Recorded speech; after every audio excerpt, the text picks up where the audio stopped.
Mara raised her champagne glass high above her head and tapped it twice with her fingernail for attention. The entire family gathering went quiet, aunts and uncles mid-conversation, cousins pausing their laughter, my mother freezing with a serving spoon in her hand. All eyes turned toward my sister standing at the head of the dining table like she was about to make a toast. She smiled at me across the room. It looked like a gift. "You all should know something important," she said, her voice carrying easily through the house. "Zamara isn't even really ours. She was adopted and unwanted." The room froze completely. A spoon dropped onto someone's plate with a sharp clatter. Aunt Falik gasped audibly. Uncle Chitty's fork stopped halfway to his mouth. My chest caved in like someone had punched all the air from my lungs. Every single eye in that room snapped toward me, some filled with pity, some with curiosity, some with the relief that comes from not being the center of a scandal. Blood roared in my ears, so loud I could barely hear anything else. Heat rose in my face. Shame I hadn't earned slammed into my ribs like a physical blow. My name is Zamara Akoy, and that was the moment my sister decided to rewrite my entire existence in front of everyone who mattered. The questions came at me like projectiles. "Is it true?" Aunt Falik asked, already halfway across the room toward me. "Did you know about this, Zamara?" "Who are your real parents?" My cousin Tund blurted out before anyone could stop him. "How long has the family been keeping this secret?" Uncle Chitty demanded, looking at my mother with something like accusation in his eyes. I stood there trembling, unable to form words, feeling exposed and erased at the exact same time. My mother stuttered, trying to defend me, trying to say something, anything, but Mara kept twisting the knife deeper with each word. "I accidentally found documents in the attic," Mara said, her voice dripping with false sympathy. "Old adoption papers with Zamara's name on them. I thought everyone knew. I'm so sorry if this is coming as a shock." She wasn't sorry. I could see it in her eyes, the satisfaction, the way she was soaking in the attention like sunlight. My mother finally found her voice. "That's not true. Mara, why would you say something like that?" But the damage was already done. The seed was planted. I could see it in their faces, the doubt, the questions, the way they were already rewriting their memories of me to fit this new narrative. I was the girl with the whispered about origins now. The drive home was suffocating. My mother sat in the front passenger seat, silent and stiff. My father gripped the steering wheel so tightly his knuckles had gone white. The tension in the car was thick enough to choke on. Mara sat beside me in the back seat, humming softly under her breath like she hadn't just detonated a bomb in the middle of our family. "Why did you lie?" I asked, my voice barely above a whisper. My throat was raw from holding back tears. She turned to look at me, her expression innocent and calm. "I didn't lie. People deserve the truth, Zamara, even if it hurts." "It's not the truth," I said, my voice breaking. "You know it's not true." "Do I?" she asked, tilting her head slightly. My father's voice cut through from the front seat. "Both of you stop. This is family drama and it embarrasses all of us. We're not discussing it in this car." "But Dad, she..." I said, "Stop, Zamara. Let it go." Let it go. Like it was nothing. Like my entire identity hadn't just been thrown into question in front of everyone I knew. I stared out the window at the passing streetlights and felt something inside me go very, very cold. Mara went back to humming. The next day at school, 3 of our cousins cornered me near my locker before first period. "So is it true?" my cousin Amara asked, her voice too loud for the crowded hallway. "Were you really left at a hospital?" "No," I said firmly. "Mara made it up. It's not true." "That's not what she told us," Tund said, crossing his arms. "She said there are documents, papers." "She's lying," I insisted, but my voice cracked on the last word and I hated myself for it. Someone behind me snickered, a girl from my history class. "Orphan girl," she muttered, just loud enough for me to hear. More laughter rippled through the small crowd that had gathered to watch. Everyone loves a scandal, especially when it's not theirs. I grabbed my books and walked away as fast as I could without running. My face burned with humiliation. Behind me, I heard Mara's distinctive laugh echoing down the hallway. She'd clearly told them more than just what she'd said at dinner. I locked myself in the furthest bathroom stall and cried as silently as I could, pressing my hand over my mouth to muffle the sounds. Outside, I heard footsteps and voices. One of them was Mara's, laughing with her friends, walking past like nothing had happened. Like she hadn't just destroyed me. That evening, I heard my mother crying on the phone. I was supposed to be in my room doing homework, but I'd come downstairs for water when I heard her voice coming from the kitchen. She was talking to someone, Aunt Fallake, maybe, or one of her other sisters. She wasn't supposed to know, my mother whispered, her voice thick with tears. Nobody was supposed to know. This was never meant to come out like this. My stomach dropped so fast I felt dizzy. Wasn't supposed to know what? What was she talking about? I pressed myself against the hallway wall, barely breathing, straining to hear more. I don't know how to fix this, my mother continued. How do I explain? No, I can't tell her that. Not now, not like this. My heart was hammering so hard I was sure she'd hear it from the kitchen.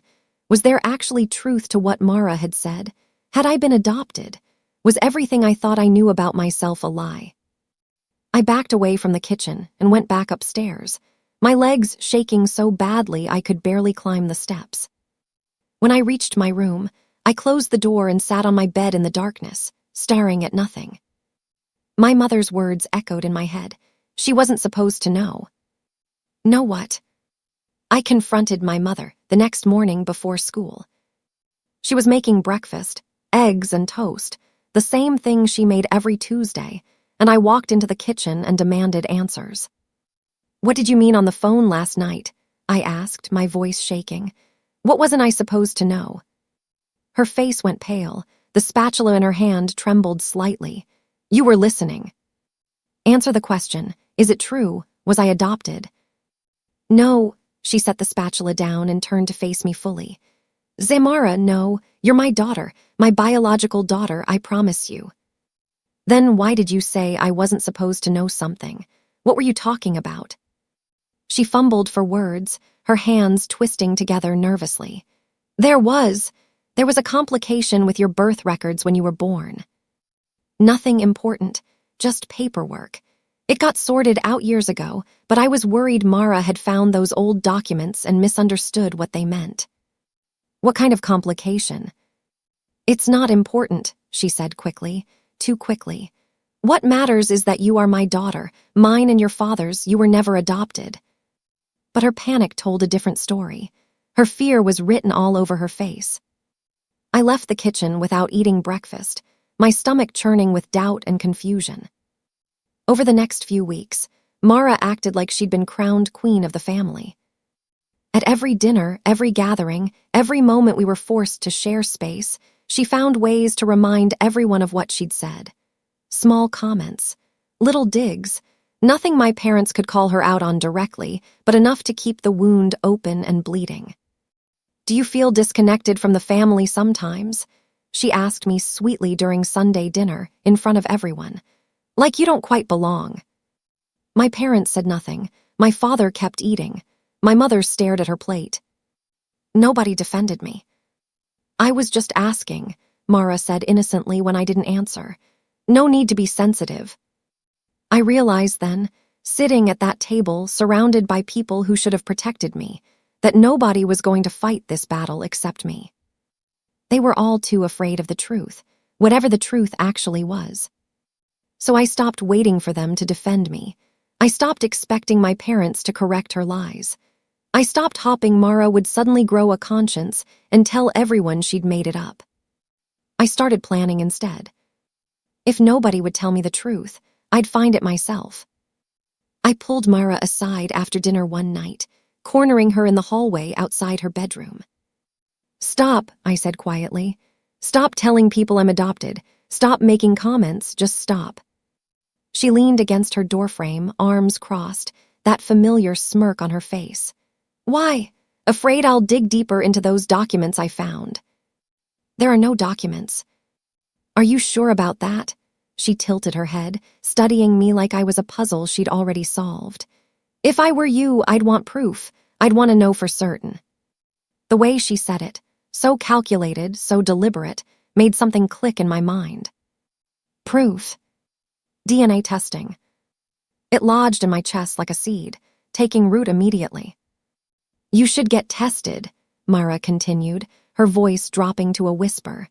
Find out the truth once and for all, unless you're too scared of what you might discover.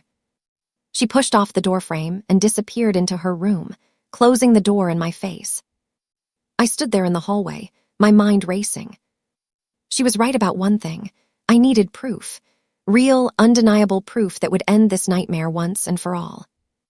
The next day, I started researching DNA testing companies online. A week later, I overheard something that changed everything. Mara was in her room talking to Aunt Folic on the phone. Her door was cracked open just enough for sound to carry into the hallway. I'd been walking past when I heard my name. She'll break soon, Mara was saying. I can see it in her eyes. She's starting to believe it. Break. Not learn the truth, not find out, not discover the answer. Break. The word sent ice through my veins.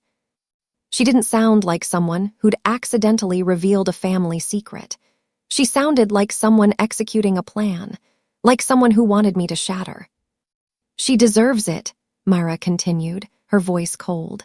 She's always been Mom and Dad's favorite, always the good daughter, the responsible one. Let her see what it feels like to be questioned for once. I backed away from her door silently and went to my room. My hands were shaking as I pulled up the website I'd been looking at all week. A DNA testing company that promised results in 4 to 6 weeks. All I needed was a saliva sample. I ordered the kit that night, paying with money I'd saved from my part-time job. I paid extra for expedited shipping. If Mara wanted to play games with my identity, fine. I'd get the proof she seemed so sure I'd never find. The DNA kit arrived 3 days later in a plain white box with no markings. I brought it to my room and locked the door behind me, my heart pounding so hard I could feel it in my throat. For a long moment, I just stared at the unopened package on my bed. This was it. This would give me real answers. I opened the box with trembling hands. Inside was a simple collection tube, instructions printed on clean white paper, and a prepaid shipping envelope. The instructions were straightforward. Provide a saliva sample, seal the tube, mail it back in the envelope provided. Results would be available online in 4 to 6 weeks. 4 to 6 weeks felt like an eternity. But I had to know. I had to have proof, not just for my family, not just to shut Mara up, but for myself. I needed to know who I was, where I came from, whether my entire life had been built on a lie. I hid the kit under my mattress and waited until everyone was asleep. At 2 a.m, I locked my bathroom door, opened the kit, and followed the instructions exactly. My hands shook as I sealed the tube and placed it in the shipping envelope. The next morning before school, I dropped it in the mailbox at the end of our street. As I watched it disappear into the blue box, I felt a strange mix of terror and relief. There was no taking it back now. After I mailed the test, something in me changed. The constant anxiety that had been eating me alive for weeks suddenly lifted. I had done something. I had taken action. Whatever the results showed, at least I would finally know the truth. Mara noticed immediately. You seem different, she said one evening, watching me from across the living room. Calmer, did you finally accept reality? I'm just tired of fighting, I said, which wasn't exactly a lie. But she didn't believe me. I could see it in the way her eyes narrowed, the way she studied my face for clues. The next day, I came home from school to find my room slightly off. Nothing obvious, just little things. My desk drawer wasn't quite closed all the way. My closet door was open when I'd left it shut. Books on my shelf were out of order. Someone had been searching my room. That night, I couldn't sleep. I lay awake listening to the sounds of the house, and around midnight, I heard the soft creak of my bedroom door opening. I kept my eyes closed and my breathing steady, pretending to be asleep. Footsteps crossed my floor, the sound of drawers opening carefully, someone rifling through my things as quietly as possible. I cracked one eye open, just enough to see through my eyelashes. Mara was crouched by my desk, going through my drawers in the darkness. When she realized I was watching, her face twisted with something I'd never seen before. Panic. I sat up in bed and stared at her. "What are you doing in my room?" She stood up quickly, trying to look innocent, but the panic in her eyes remained. "I was just looking for. I thought I left my headphones in here." "At midnight, in my desk drawers." "I couldn't sleep," she said, backing toward the door. "Don't be so paranoid." But her hands were shaking. Her voice was too high.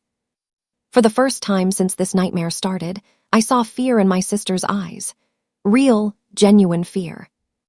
"What are you actually looking for?" I asked, standing up from my bed. "What are you so afraid I'll find?"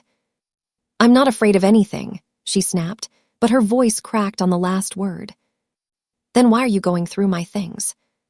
She didn't answer. She just turned and walked out of my room, closing the door harder than necessary behind her. I sat on my bed in the darkness, my mind racing. Why would she be searching my room? What was she looking for? And why did she look so scared when I caught her? The next morning, I started paying closer attention to details I'd never noticed before. Mara's features that didn't quite match our parents'. The way family photos sometimes seemed to position her differently than me. Old baby pictures that looked somehow unfamiliar. And I started to wonder if the secret she'd been hiding wasn't about me at all. A week later, I found something while putting away laundry. I'd accidentally grabbed some of Mara's clothes from the dryer, and when I went to her room to return them, I noticed something behind her dresser mirror. A photograph, tucked into the frame where it was nearly invisible. I pulled it out carefully. It showed Mara as a baby, maybe 6 months old, being held by a woman I didn't recognize. The woman had kind eyes and dark hair, but she wasn't anyone from our family. I'd memorized every face in our photo albums, and this woman had never appeared in any of them. Behind them in the photo, I could make out what looked like a hospital waiting room. "What are you doing?" I spun around to find Mara standing in her doorway, her face pale. "I was just returning your clothes," I said, but my eyes went back to the photograph in my hand. She crossed the room in 3 quick steps and snatched the photo from me violently, her fingers digging into my wrist hard enough to leave marks. "Don't you dare go through my things," she hissed. "Don't you ever touch my stuff again." The fear in her eyes was unmistakable now. Whatever that photograph meant, it was important enough to terrify her. "Who's that woman?" I asked. "Get out of my room, now." I left, but my mind was spinning with questions I couldn't answer. Who was the woman in that photo? And why did Mara look so scared when I found it? I tried confronting my mother again that evening, but this time her reaction was even more extreme. "Mom, I need you to tell me the truth about something," I started, finding her alone in the kitchen. Before I could even finish my sentence, she burst into tears. Full, gasping sobs that seemed to come from somewhere deep and broken inside her. "You don't understand everything," she cried, her hands covering her face. "Some truths aren't simple, Zamara. Some truths hurt people and they break families and they change everything." "What truth?" I pressed. "What are you talking about?" "I can't," she sobbed. "I can't tell you, not yet, not like this." My father appeared in the kitchen doorway, drawn by the sound of her crying. He looked at me with something like anger in his eyes. "What did you say to your mother?" "I just asked her a question." "Leave her alone," he said firmly. "Whatever you think you need to know, it's not worth upsetting her like this." But I was spiraling now, my mind racing through every possibility. Who belonged to whom in this family? What were they all hiding? Why did a simple question about my identity cause this much pain? Something was very, very wrong. And I was starting to suspect it had nothing to do with me. Mara started to unravel. Over the next 2 weeks, she became someone I barely recognized. She snapped at everyone for minor things. She picked fights with our parents over nothing. She stayed up late making phone calls I couldn't quite hear, but that always ended with her voice raised and angry. One night, I heard her calling relatives at past midnight. Aunt Folake, Uncle Chitty, even distant cousins she rarely spoke to, trying to clarify what she'd said at that family dinner, though I couldn't figure out exactly what she was clarifying. The rumor she'd started about me being adopted was still circulating through the family, but now something strange was happening. The questions people were asking were starting to shift. Why would Mara say something like that? I'd overheard Aunt Folake ask my mother on the phone. What made her so certain? Has Mara been acting strange lately? Uncle Chitty had asked my father during a visit. The scrutiny was beginning to turn toward her instead of me, and she could feel it. She became paranoid, jumping at sounds, checking her phone constantly, disappearing into her room for hours at a time. Whatever she'd started was beginning to circle back around, and she sensed it coming for her. I watched her spiral and felt a strange mix of satisfaction and pity. She'd created this mess. Now she was drowning in it. My parents called a family meeting on a Sunday afternoon. "This has gone on long enough," my father announced once we were all seated in the living room. "The rumors, the fighting, the tension, it's tearing this family apart. We're going to settle this once and for all." Mara immediately went on the offensive. "Zamara's been obsessing over this," she said, her voice taking on that familiar innocent tone. "She won't let it go. She keeps accusing me of lying when I was just trying to be honest about what I found." "What exactly did you find?" my mother asked, her voice tight. "You've never actually shown anyone these documents you claim to see." Mara's face flushed. "I told you they were in the attic. I don't know where they are now." "Convenient," I said quietly. For the first time in this entire nightmare, I wasn't crying or defending myself frantically. I was calm, steady, strategic. The shift seemed to unsettle everyone in the room, especially Mara. "I know the truth," I said, meeting my father's eyes. "I took a DNA test." The room went silent. Mara's head whipped toward me so fast I heard her neck crack, her face drained of all color. My mother's hand flew to her mouth. My father closed his eyes slowly, like he'd been dreading this moment for years. Their reactions told me everything I needed to know. After I dropped the DNA test revelation, chaos erupted in our living room. "You did what?" my father demanded, standing up from his chair. "Why would you do something like that without talking to us first?" "Because nobody would give me straight answers," I said, my voice steady despite my racing heart. "I needed to know the truth." "When do you get the results?" my mother asked, her voice barely above a whisper. "Any day now. They said 4 to 6 weeks." "It's been 5. Mara looked like she might be sick. She'd gone from pale to almost gray, her hands gripping the armrests of her chair so tightly her knuckles were white. "This is ridiculous," she said, but her voice shook. You're being dramatic. I'm getting proof," I said calmly. "Isn't that what you wanted? You told me I should find out for certain." She opened her mouth to respond, but no words came out. My parents exchanged a long look, one of those silent conversations that happen between people who have been together for decades. My father's jaw was clenched. My mother's eyes were full of tears. "We need to talk," my father finally said. "As a family, before those results come." "No," I said firmly. "I'm done with selective truth-telling and half-explanations. The results will tell us everything we need to know." I stood up and walked out of the room. Behind me, I heard Mara start to cry. Over the next few days, Mara's behavior completely changed. She became nice, too nice. She made me breakfast without being asked. She offered to drive me to school. She wanted to hang out and talk about things like we were friends instead of sisters who'd barely spoken in weeks. "I'm sorry," she said one evening, sitting on the edge of my bed uninvited. "I'm sorry for what I said at that dinner. I was angry and I said something stupid without thinking." "Why were you angry?" I asked. "I don't know, I felt like you always get all the attention, all the praise. I wanted to hurt you the way I felt hurt. It almost sounded sincere. It almost made me feel sorry for her. But I'd heard her on the phone saying I would break soon. I'd seen the panic in her eyes when I mentioned the DNA test. I'd caught her searching my room at midnight. This wasn't remorse. This was desperation. I forgive you, I lied, because it seemed like the easiest way to end the conversation. She hugged me, and I felt her shaking. Whatever secret she was protecting, the DNA test results were about to expose it. And she knew it. The email notification arrived on a Tuesday afternoon, while I was in my room pretending to do homework. Your DNA results are ready to view. My hands started shaking so badly I almost dropped my phone. This was it.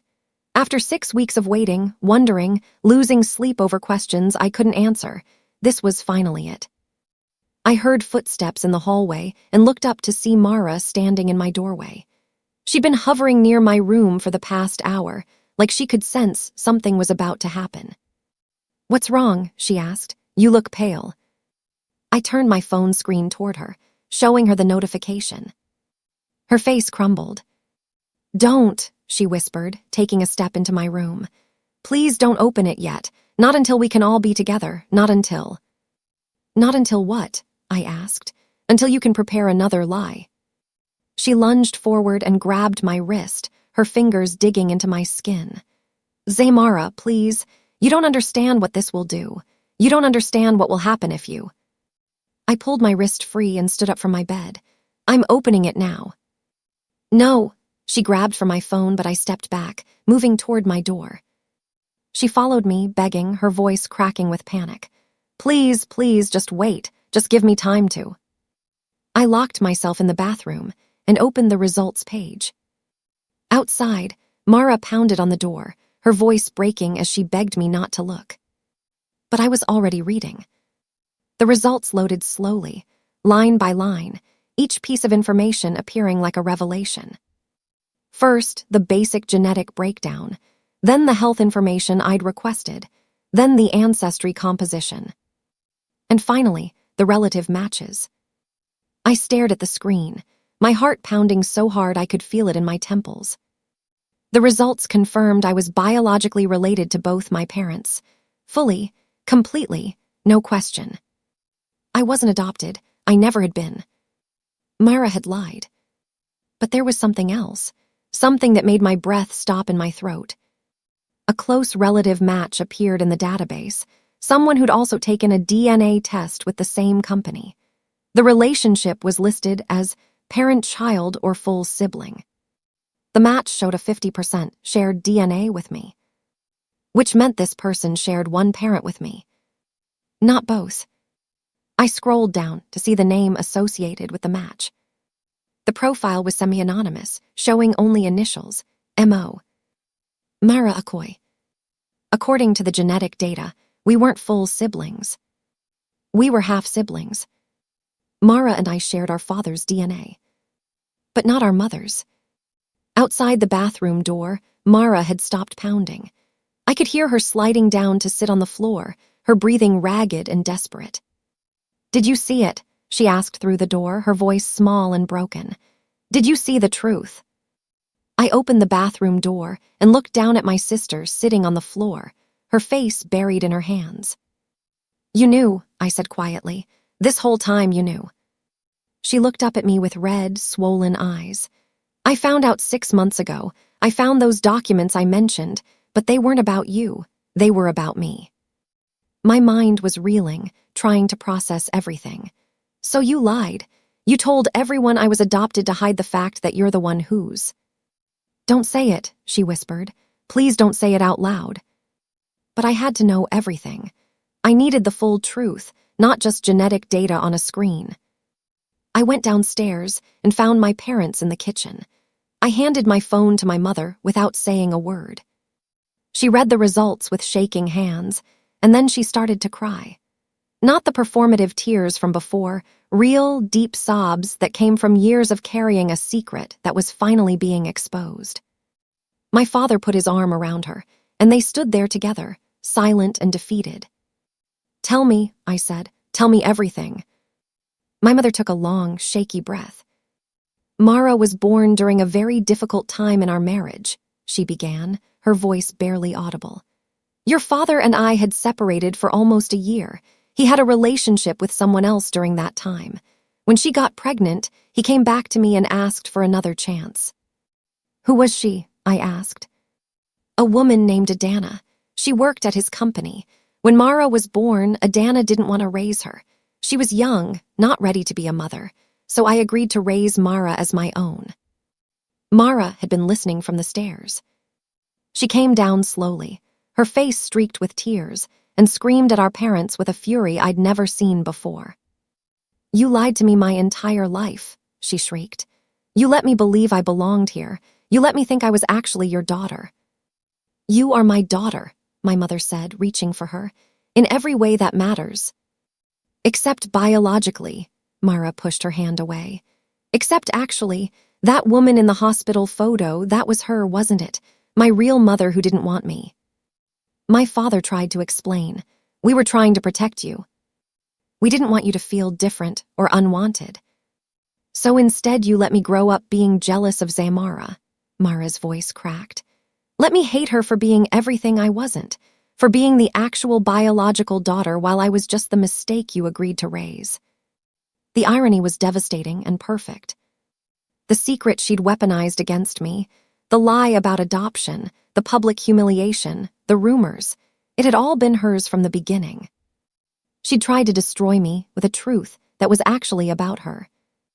"Did you know?" Mara asked me, her eyes wild. "When you took that test, did you already know?" "No," I said honestly. "I just wanted proof that you were lying about me. I never suspected this." She collapsed onto the stairs, sobbing in a way that sounded like something breaking. Word spread through the family within days.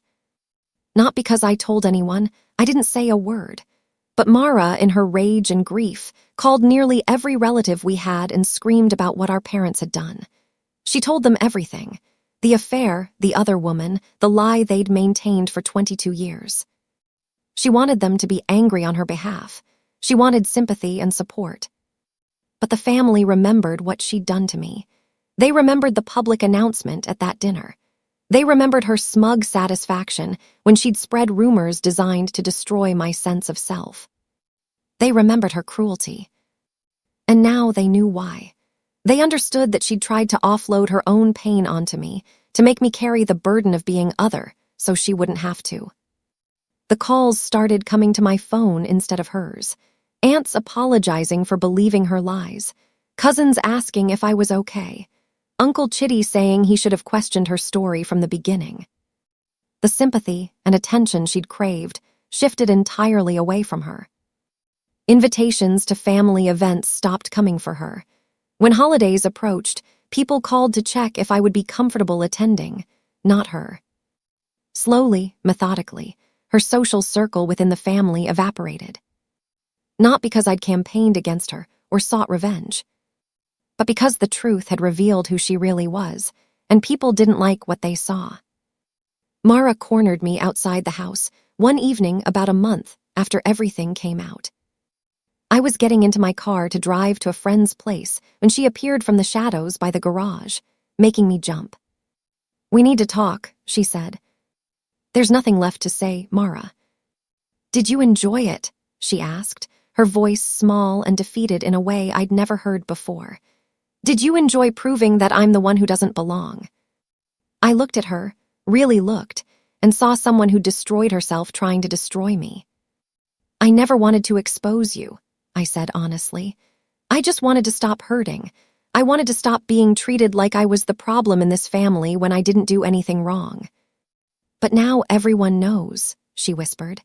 "Everyone knows I'm not really supposed to be here, that I was the product of an affair, that my real mother didn't even want to keep me." "That's not what the DNA results said," I told her. "They just said we share one parent instead of two. That doesn't make you less part of this family. That doesn't make you unwanted." But we both knew the damage was done. Not because of biology, but because of how she'd chosen to handle her own pain. She'd spent years trying to make me feel small, because she felt small. And now, she'd lost me long before the DNA results came back. She broke down crying, real tears this time, not performance, but I couldn't comfort her. I'd used up all my sympathy surviving her attacks. I got in my car and drove away while she stood in the driveway, alone. I moved out 6 months later and started building a life that was finally, completely mine. I graduated from university with honors. I started a career in graphic design, work that I loved, and that had nothing to do with the drama I'd grown up in. I found friends who became my chosen family, people who valued me for who I was, not which DNA I carried. I reclaimed the identity Mara had tried to shatter. Mara started therapy, our mother told me during one of our occasional phone calls. She'd moved out too, into a small apartment across town, and was working on accepting the complicated truth of her origins. She wasn't cruel anymore. Therapy and consequences had broken that pattern. But we weren't close. Too much had happened. Too much trust had been destroyed. I didn't celebrate her downfall or gloat about how the truth had vindicated me.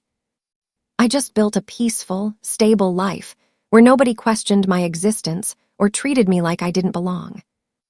The DNA test hadn't destroyed me the way Mara had hoped her lies would.